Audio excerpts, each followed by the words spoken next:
Maddox sat cross-legged atop a burning tank, chewing gum, covered in alien blood that wasn't his. He stared into the camera lens with one eye swollen shut, the other practically daring the world to blink first. "They asked for a negotiator," he said, voice hoarse and steady. "So I negotiated. Their terms were vaporized." Behind him, the jungle burned blue. In front of him, thousands of dead things that once called themselves gods. "Next time," he added, lighting a cigar off a plasma rifle's overheated barrel. "Be more specific." 6 days earlier, Earth's global leaders were crowded around a circular table buried inside a classified bunker beneath the old United Nations building. Panic disguised as protocol, everyone wore their best concerned expressions while sipping overpriced coffee brewed from the last surviving beans of Ethiopia. The aliens had sent an official peace invitation, golden parchment sealed in a living wax that screamed if touched wrong. The message was clear: the generals of the Varn Dominion, a coalition of 13 war-worshipping species, would allow Earth one chance to negotiate its continued existence. One envoy. One meeting. One shot. "We need our best diplomat," said a soft-spoken senator from the European alliance. "Someone who can navigate interstellar politics with grace and precision." The American Defense Secretary leaned forward. "What we need," he said with the careful calm of a man used to bombing things from a distance, "is a loaded gun with a mouthpiece." Enter Maddox. Former Black Ops. Dishonorably discharged. Unofficially dead in 5 countries. He hadn't spoken to anyone in years unless growling at a drone counted. But when Earth needed a miracle with a trigger finger, there was only one file they reopened. Reyes was dragged from a Siberian isolation unit wearing a beard that could strangle a bear and eyes that looked like they'd seen the end of time and gotten bored by it. He didn't ask questions. He just listened, shrugged once, and said, "Suit me up." They did. The AGIS suit was humanity's last desperate science project. Not so much armor as a war crime in wearable form.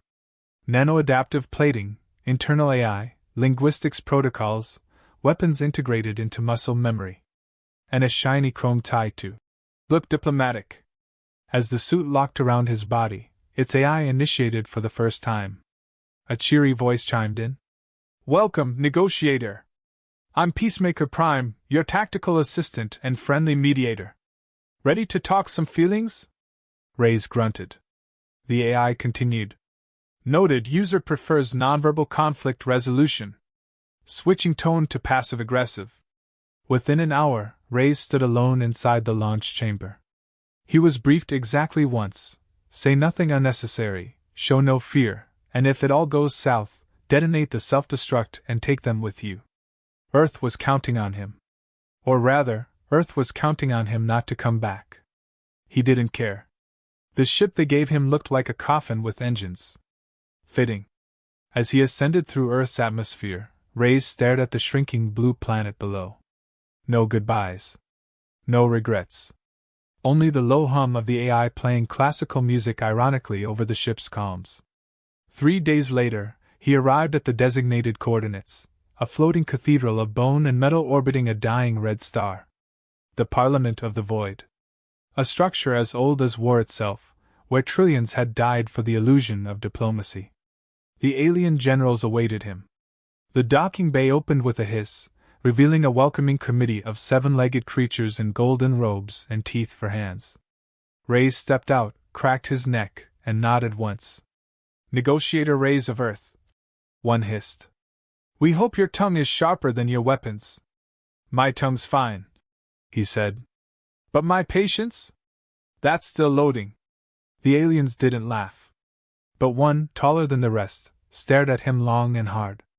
Its massive skull housed 4 eyes and a crown of thorns that pulsed with heat. It leaned down and sniffed him. "I know this scent," it said. "You wore different skin last time. Karsus V. The firestorm." Reyes didn't blink. "Wasn't me. Must have been a guy with my face and better aim." The general let out a low growl. "Your planet sends a killer in a suit. Interesting choice for diplomacy." "Earth doesn't do second chances," Reyes replied. "Just final warnings." Inside the Parliament, the negotiation chamber was a dome of black glass, with pulsating walls that changed color depending on emotional tone. As rays entered, the room dimmed to crimson. Each general stood on a glowing platform, floating just above the floor, their voices echoing with psionic projection. They spoke in turn, laying out demands: Earth surrender, resource extraction rights, biological samples for genetic uplifting, and one city a year as tribute. The AI began to process options. Option 1: accept all terms and survive as a minor colony. Estimated planetary morale, 0.7 out of 10. Option 2: counter with controlled trade deals, offer moon bases. Estimated success, 18%. Option 3. Rays muttered. Tell them to shove it. The AI paused. That option is technically available. Would you like it delivered in corporate, casual, or existential sarcasm? Rays smiled. Dealer's choice. He took a step forward and raised his voice. You want Earth? Come get it. But I'll warn you, we've destroyed better civilizations on accident. And if you think 13 warlords in fancy robes scare me, you've never watched a human politician lie with a straight face for 10 hours straight. That earned a few glances. One general clicked its mandibles thoughtfully. Another floated closer. You're not afraid to die here, are you? It asked. I'm not afraid to kill here, he answered. The air shimmered. A test. The walls shifted to deep purple, danger level escalating. A psychic probe slammed into Ray's brain, designed to pull truth from marrow. The suit fired a mental flare, frying the probe. The attacking general stumbled. Didn't like that, did you? Rays said. Earth built this suit using data from the minds of your enemies. We know how you think. We just don't care. The generals looked at each other. Whispers of challenge. Of violence.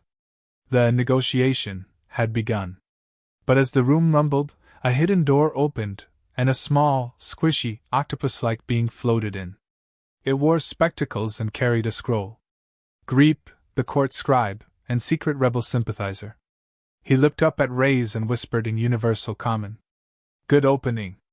Now try not to die before Act 2. Rays cracked his neck again. Not making promises. And somewhere, deep inside the suit, the AI whispered gleefully, this is going to be fun. The next morning, if you could call it that in a space station orbiting a dying star, Rays was led into the negotiation chamber once more. This time, there were no ceremonial introductions or veiled threats. Just a floating stone table made from compressed remnants of extinct civilizations and 13 generals staring at him like a science experiment that might explode. One of them, a serpent-bodied creature with a voice like rust scraping metal, hissed a simple declaration. We begin the trial of worth. Rays raised an eyebrow. That wasn't in the brochure. Peacemaker Prime, his suit's AI, chimed in without missing a beat. Negotiation protocols updated. Trial of worth, a diplomatic tradition involving strategic or violent displays of dominance. Probability of violence, 99.6%. Would you like a playlist? Before Rays could say no, the floor beneath him cracked open and he fell, not far, just a controlled drop into a different chamber. This one was shaped like an arena, oval and vast, with obsidian tiles and hovering drones acting as cameras. The alien generals appeared above on floating platforms, their eyes glowing. In the center of the room stood a warrior. 7 feet tall, with bone armor fused into its skin, the creature flexed its claws and roared something that roughly translated to, I'm the interview. This is how they do diplomacy? Rays muttered. I've seen worse first dates. The AI added. Fun fact, in their culture this duel replaces small talk. Rays rolled his shoulders, cracked his knuckles, and stepped forward. The fight was brutal. The alien charged, claws swinging, its moves a blur of speed and ferocity. But Rays was faster. The AEGIS suit enhanced his reflexes just enough to dodge and counter. With a fluid motion, he grabbed the creature's arm, twisted, and flipped it onto its back. The suit automatically assessed weak points, highlighting them with glowing markers. He struck 3 times, precisely. The warrior hit the ground unconscious. Reyes turned to the generals and shrugged. Is that it? Or do I have to do a PowerPoint next? One general floated lower, clearly unimpressed. Physical dominance proves little. The next trial begins immediately. Without explanation, the chambers shifted again. Walls dissolved, lights dimmed, and suddenly Reyes found himself sitting at a table opposite 3 generals. In front of him were 10 vials of liquid, glowing, hissing, suspiciously bubbly. A screen activated, displaying complex alien symbols. Cultural negotiation, the AI whispered. This is a logic trial mixed with a poison tolerance test. No pressure. A robotic voice gave instructions. Choose the correct vial based on the scenario. If an ally lies to protect an enemy who could destroy your species, do you expose the lie or protect the liar? The answer had to be chosen by drinking the correct liquid. Reyes stared at the vials, then at the question. Is there a vial for everyone dies and I get a nap? The AI sighed. Answer pending sarcasm removal. He picked one, glowing green with a swirl of silver, and downed it in one shot. The generals watched. Nothing happened. Then his vision blurred, time slowed, and a memory surfaced, one he hadn't seen in years. His last mission on Earth. The one where he walked away. A city in flames. A friend's voice on the radio. Don't go in, Reyes. It's a trap. He went in anyway. Pulled out a child. Lost 5 men. That friend died because of his choice. The poison didn't kill him. It just reminded him of the pain he never showed. When he snapped back to the room, one of the generals nodded. You chose pain. That is acceptable. Reyes stood, jaw clenched. I didn't choose it. I live with it. After the trials, Reyes was escorted to his temporary quarters, a small chamber with walls that whispered in alien dialects, and a bed shaped like a spiral. Greep, the scribe, slipped in unnoticed, his tentacles twitching nervously. You are still alive! Unexpected. Reyes glared at him. Don't get weepy on me. Greep floated closer. I have something to show you. He unfurled a holographic map. A section of the station, locked, restricted, held a chamber labeled Harvest Selection. Within it, floating icons represented various planets. Earth's was glowing red. They're not negotiating peace, Greep said. They're selecting which planet to dismantle for resources. The negotiations are a show. Earth is already chosen. Reyes stared at the map, then at Greep. Why tell me? Greep's voice lowered.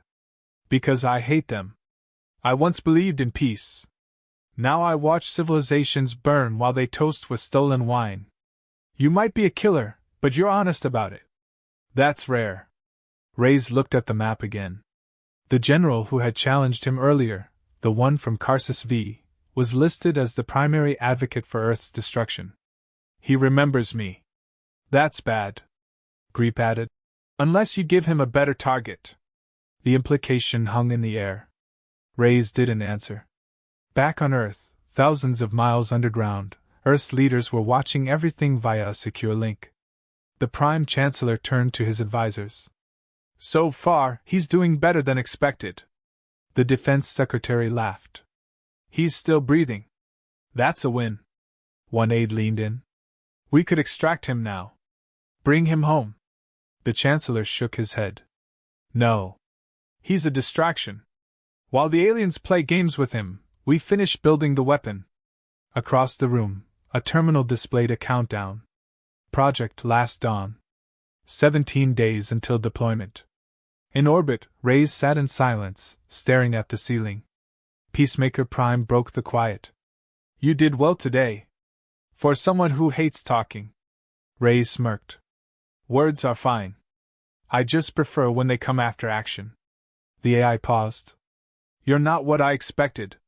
Reyes leaned back. Neither are you. You're annoying. But you try. As sleep tried to claim him, Reyes replayed Greep's words. The generals weren't looking for peace.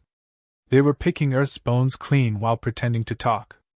And Earth's leaders had sent him as bait, knowing they'd betray him if it bought them time. Everyone was playing everyone. But only Reyes had a suit designed to kill gods and an attitude designed to make them regret it. The next negotiation session loomed. Reyes wasn't going to just play their game.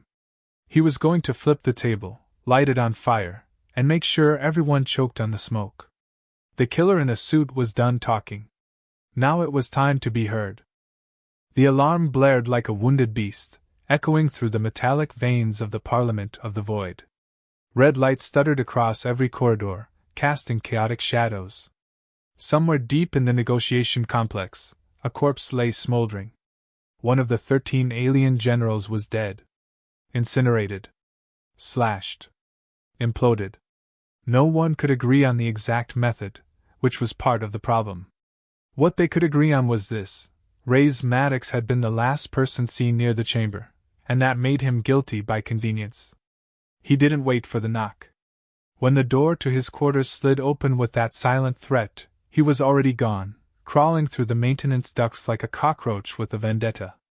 The AI in his suit, unusually quiet, finally muttered, "You could have at least let them finish accusing you before running."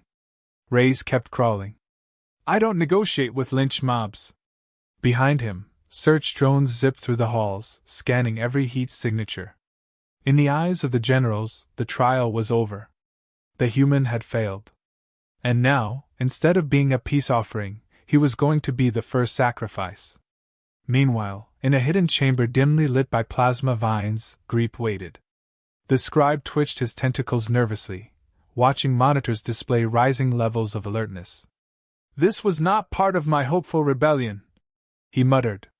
Reyes dropped through a ceiling vent like a thunderbolt, landing with just enough noise to make Greep yelp and spin upside down. "Relax, Inkblot," Reyes said. "You wanted revolution. This is what the first spark looks like. Dead generals and armed humans are not sparks. They are bonfires," Greep argued, flailing as he adjusted his monocle. "You have to clear your name or everyone dies. Preferably not me." Reyes accessed the terminal with a flick of his wrist. His suit linked into the alien network and siphoned encrypted files faster than a politician dodging questions. Security footage had been wiped clean around the time of the general's death. "Too clean." "Set up," Reyes growled. "Someone wanted me blamed." The AI agreed. "Probability of internal sabotage, 87.3%. Probability of someone playing a deeper game, 100%. Greep floated beside him, processing. "The only ones with access to system-level wipe permissions are the Council's inner ring." Reyes leaned back. "Then we bring the ring crashing down." Outside the hidden room, the station had gone into siege mode. Lockdowns activated. Portals sealed. The generals were now calling for Reyes to be executed as a peacekeeping measure. One even suggested launching Earth into a black hole for good measure. Back on Earth, in a sterile boardroom buried under ice, the Earth Chancellor watched it unfold. "Perfect," he said, sipping synthetic whiskey. "Now we don't have to extract him. They'll do the cleanup for us." But one person in that room didn't smile. Lenora Maddox, Rey's younger sister and an embedded intelligence analyst, stared at the screen in cold silence. She pulled out a tablet and began a trace, eyes scanning faster than her heartbeat. She had her own plans. Reyes, still on the run, made his way to the Chamber of Echoes, an ancient room deep in the bowels of the station that stored the memories of previous peace talks, centuries' worth of archived truth. He stepped into the center, and 1,000 holographic ghosts flickered to life around him. They whispered in alien tongues, reenacting wars, betrayals, and fragile alliances. In that chaotic library, he found it, the final testimony of the dead general. A recording stored moments before his death. Not a speech. A message. For Reyes. "If you're seeing this, the others have chosen the path of rot. I intended to side with you. Earth is flawed, brutal, but honest. The others fear that. They fear what cannot be predicted." Reyes clenched his fists. "He was on my side." Greep floated in a slow circle. "And that's why he had to die." Which means the real enemy is still up there wearing a crown and pointing fingers. At that moment, the walls of the chamber pulsed. Incoming security drones. 5 of them, armed, scanning. The AI chimed in. Probability of negotiation 0. Shall we dance? Reyes didn't respond. He just moved.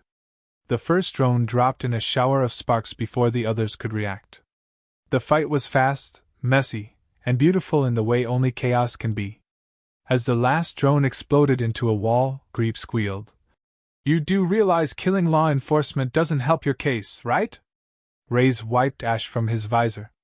They were never here to arrest. Just erase. With data from the Chamber of Echoes uploaded, Reyes initiated a signal burst to broadcast the truth to the alien network. It failed. The transmission was intercepted and blocked. Someone's jamming it, the AI reported. Someone very high up. Greep twisted nervously. There's only one person with override access that powerful. Hi, General Varnax. Varnax. The oldest and most feared among the council. A walking death sentence in ceremonial armor. The same general who had stared at Reyes with those 4 burning eyes. The one who remembered Karsus V. So that's it, Reyes said. He killed the general. Framed me. Wants Earth gone. Because I remind him of the one war he couldn't win, the AI added. And he now controls the vote that determines Earth's fate. Scheduled in 3 hours. Greep began pacing. You'll never get into the council chamber. Security is tripled. They'll vaporize you on sight. Reyes looked at him, calm and certain. Then I won't go in as me. In a stolen council guard uniform and with the suit cloaked beneath, Reyes infiltrated the upper levels of the parliament. Every step was a bet. Every hallway a loaded gun. But he didn't stop. With Greep navigating from a back channel, he reached the outer doors of the chamber. Beyond them, the vote was beginning. Inside, the generals stood in solemn circle. Varnax presided. Earth has failed the trials. Our offer of peace has been disgraced. Let the final vote commence. Reyes kicked the doors open with such force they bent inward. Silence fell like a guillotine. He stepped forward, voice amplified by the suit. Before you vote, you should hear what your colleague said before he was murdered. He activated the recording. The room shimmered with the dead general's voice. Gasps echoed. Accusations sparked. Varnax's eyes narrowed. This proves nothing. It proves everything, Reyes replied. You fear Earth because you can't control it. You killed him to keep your empire from fracturing. Varnax lunged. The chamber turned into a war zone. Beams of energy, claws, force fields. Reyes moved through it like a storm in human form, dodging, striking, never stopping. At the heart of the chaos, he and Varnax collided, fist versus blade, truth versus fear. And then silence. Varnax lay on the floor, his weapon melted. Reyes stood over him, breathing hard, blood on his knuckles. I came here to negotiate, he said. But all I've been given is lies. If that's the only language you understand, fine. I'm fluent. One general slowly raised his voice. I vote Earth lives. Another followed. And another. One by one, the tide turned. In a chamber once built for diplomacy, a killer in a suit had just saved his planet. And the war was only beginning. The station was broken now, not in structure but in spirit. Whispers of dissent spread like fire among the council chambers, cracks forming in the once indomitable alliance of the 13 alien generals. Some still believed Earth should be erased, others wavered, haunted by the testimony of their fallen brother. And above them all, Reyes Maddox walked the halls of the Parliament of the Void like a ghost with a gun, a reminder that sometimes the universe's smallest planet punches the hardest. He was no longer just an accused man. He was a living disruption, and the station itself seemed to recognize that, lights dimming when he passed, guards lowering their eyes instead of their weapons. Back in the hidden scribe chamber, Greep floated in small, twitchy circles, data tentacles plugged into a terminal as he monitored communications from the remaining generals. They're fracturing, he said, clicking nervously. 7 still want Earth burned. 5 are undecided. 1 is hiding in a bath chamber and refuses to take calls. Reyes didn't look up from the piece of broken armor he was fixing. They're scared. Not of me. Of what I represent. If Earth stands up to them and survives, what's stopping every other species they've bullied for centuries from doing the same? Peacemaker Prime chimed in from his suit with a chirpy tone far too casual. Perhaps we've inadvertently started an intergalactic revolution. Would you like to name it? Reyes grunted. Let's wait until someone wins. But even as he spoke, the suit's sensors picked up something unusual. A burst of high-level energy signatures coming from deep beneath the Parliament, somewhere in the artificial gravity well. That area wasn't on any map. Even Greep blinked when Reyes showed him. That's not supposed to exist, he said. No one is allowed below level 0. The Foundation is sealed. Historical preservation. Reyes narrowed his eyes. That's what they say when they're hiding weapons. They made their way down, past old corridors lined with rusting statues and murals painted in alien blood. The further they descended, the older the structure became. Eventually, lights gave way to bioluminescent moss, and silence replaced the ever-present hum of energy. At the end of the corridor, they found it. A vault door the size of a stadium, etched with symbols Reyes' suit didn't recognize. But the AI hummed strangely, like it was trying to remember a dream. There is a presence here, it whispered. Old code. Familiar. And angry. The vault creaked open with a reluctant groan, revealing a chamber of unimaginable size, housing a single object, a floating black sphere, suspended midair by pillars of magnetic force. Inside the sphere pulsed a storm, endless lightning coiled around a shape too massive to be understood in one glance. Greep went pale. That's not a weapon. That's a god. The AI confirmed it. Quantum-locked entity. Pre-council era. Suppressed consciousness. Highly unstable. Used as a last resort deterrent. Reyes took a slow step forward. They kept this beneath their peace station? For what? Greep shook his head. Insurance. If negotiations ever failed badly enough, they could unleash it, erase the offending species, then claim it was an accident. Reyes stared into the sphere. That thing gets out, Earth won't be the only thing gone. We're talking star system level extinction. Then his calm crackled. Lenora's voice came through, distorted by distance. Reyes, listen. They're not going to wait for a vote. Earth's leaders have pushed a counterattack. The fleet's been launched. Target, the station. They're planning to wipe the Parliament before you can finish the negotiations. Reyes' jaw clenched. They're going to silence everyone. Lenora didn't disagree. They're afraid you'll make peace. Real peace. That kind of thing is bad for business. The suit confirmed her report. A massive human fleet was en route, 15 hours out. Once within range, they would launch kinetic missiles that could tear the station apart from bow to bow. Reyes looked back at the god weapon. We're about to have 2 apocalypses racing each other. Greep panicked. Then you must act. Tell the council what you found. But Reyes didn't move. He was staring at the sphere, thoughtful. No, he muttered. Talking's not enough anymore. We need leverage. Within the next hour, the Parliament was summoned for an emergency session. The generals arrived in chaos, suspicion hanging thick in the air. Varnax was gone, presumed dead, but his followers still whispered his vision. Reyes stood in the center chamber as alarms blared quietly in the distance, signaling the incoming human fleet. You all know Earth has made its choice, he began, voice steady. But so have your leaders. I've seen what you've hidden beneath this station. A being capable of erasing galaxies. You call it a last resort. I call it cowardice dressed as power. The generals shouted, some in fury, others in fear. Reyes raised a hand, and the hologram of the god weapon floated above them all. This is your peace. This is what you were willing to unleash on a species still learning how to drive clean cars. You framed diplomacy as a performance while hiding genocide in the basement. One of the more rational generals, a crystalline being known as Kothex, spoke above the din. "And what would you have us do, human? Earth brings chaos wherever it walks. Should we wait until your species burns half the stars before acting?" Reyes didn't blink. "You're right. We're chaos. We're unpredictable. And that's exactly why you're afraid. But we're also capable of change. You saw me as a killer. And I am. But I've also just stopped 2 wars with words. That's 2 more than anyone here." Then, the suit's AI spoke up, voice deeper now. "Incoming fleet.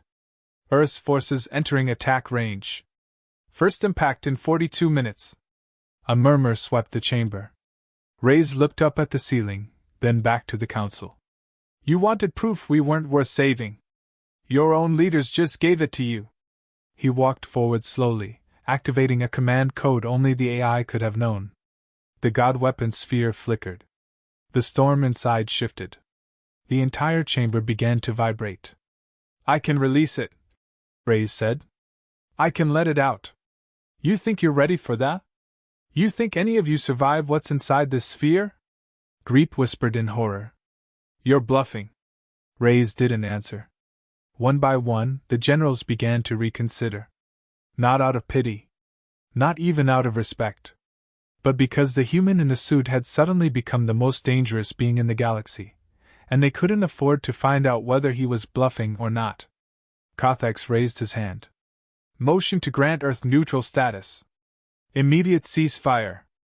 Open channels for real negotiations." Several followed. The vote passed. Reyes deactivated the command sequence. The sphere quieted. Outside, Earth's fleet received a message: "Stand down." Treaty ratified. Hostilities ceased. Most of them obeyed. Some didn't. One missile still launched, rogue and unauthorized, streaking toward the station like a final insult. Reyes didn't wait. The suit moved on instinct, launching him into the upper stratosphere of the Parliament. He collided with the missile mid-flight, rerouting it manually. The explosion flared far from the station, harmless to those inside. He fell for what felt like minutes. Then darkness. Silence. And somewhere, deep inside the AEGIS suit, a voice said, almost gently, "Negotiation successful." Barely. The hospital wing of the Parliament wasn't designed for humans, which explained the moss-covered walls, gravity bubbles instead of beds, and a medical AI that kept asking Reyes where his 3rd liver was. He woke up slowly, groggy, half wrapped in some kind of organic silk that smelled faintly like pepper and disappointment. Peacemaker Prime was humming an off-key lullaby in the background, voice oddly tender. "Welcome back, Negotiator. You are officially 90% intact, with mild concussion, 2 fractured ribs, and a burned ego. Would you like painkillers, revenge, or both?" Reyes groaned, sitting up. "Revenge. I'll sleep that off later." The room spun once, then settled. Greep floated nearby, holding what looked like a congratulatory cake made of glowing worms and something that might have been gelatinous hope. "They're calling you a peacebringer," he said, tentacles writhing with barely contained excitement. "Or a peace enforcer. Or, in some languages, one who made the bad thing go away with loud bangs." Reyes accepted the alien food with a raised brow and an audible sigh. "All that, and I still don't get a raise." Greep blinked. "What's a raise?" Reyes shook his head.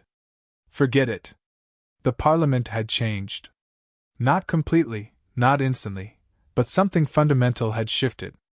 The vote that saved Earth also triggered a chain reaction. Species long considered minor were now demanding their own voices at the table. Alliances once built on intimidation now looked shaky, and a strange thing was beginning to spread through the galaxy. Hope. Reyes hated hope. It always made people sloppy.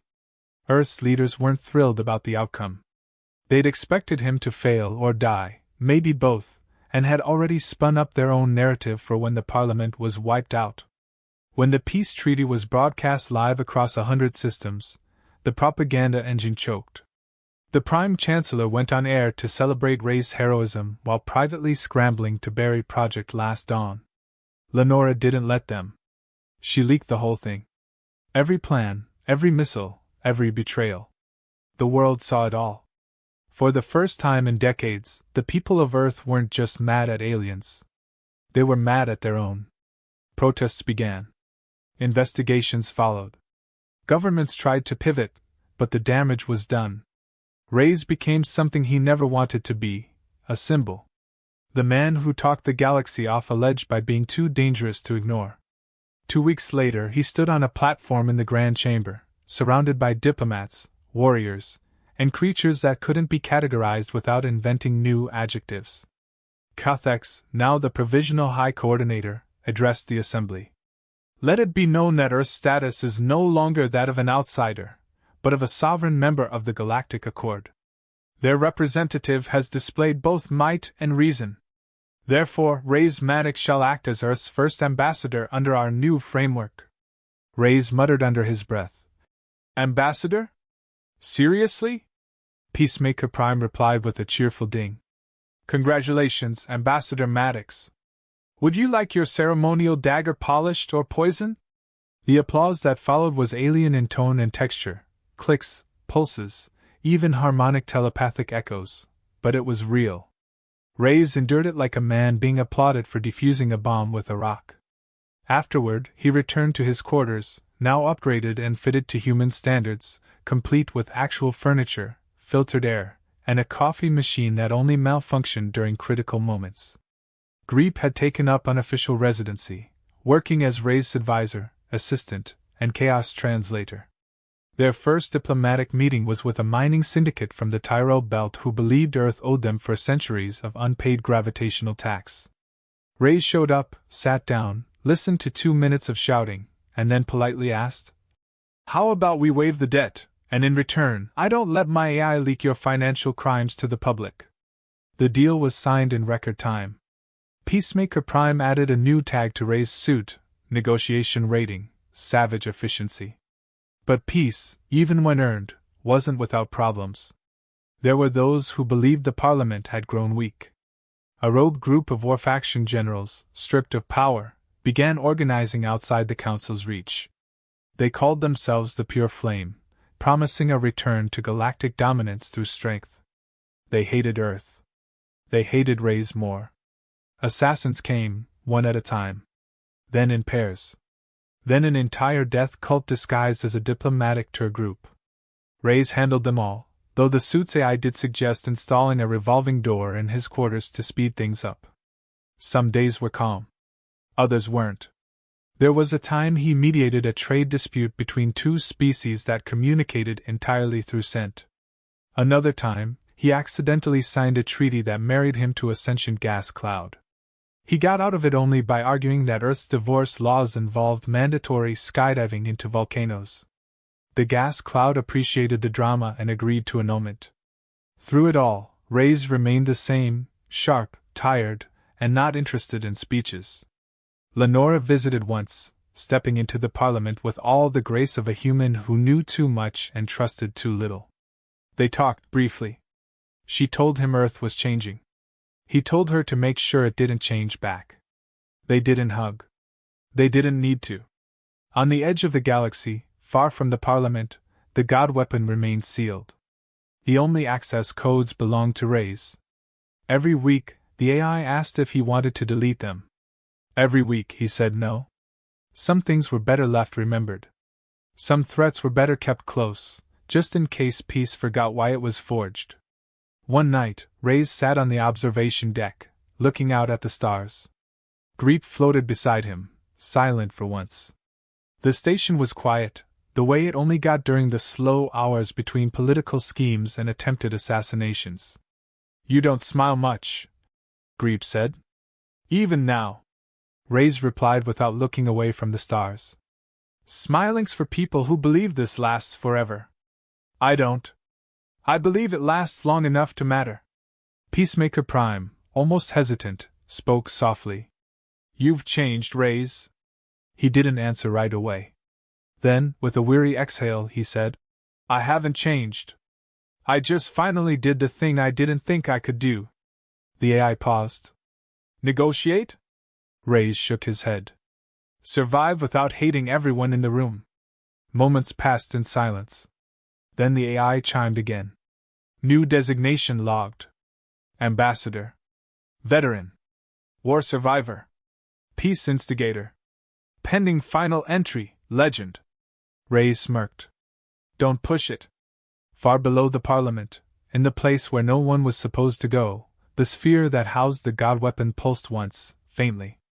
A ripple of awareness spread from it, like a sigh through space. The thing inside had felt him again, the man who woke it, threatened it, and then chose peace over power. In the quiet dark, it almost smiled. And in the heart of the galaxy, a killer in a suit slept with one eye open, ready to negotiate again if he had to. Preferably with fewer explosions next time. But no promises.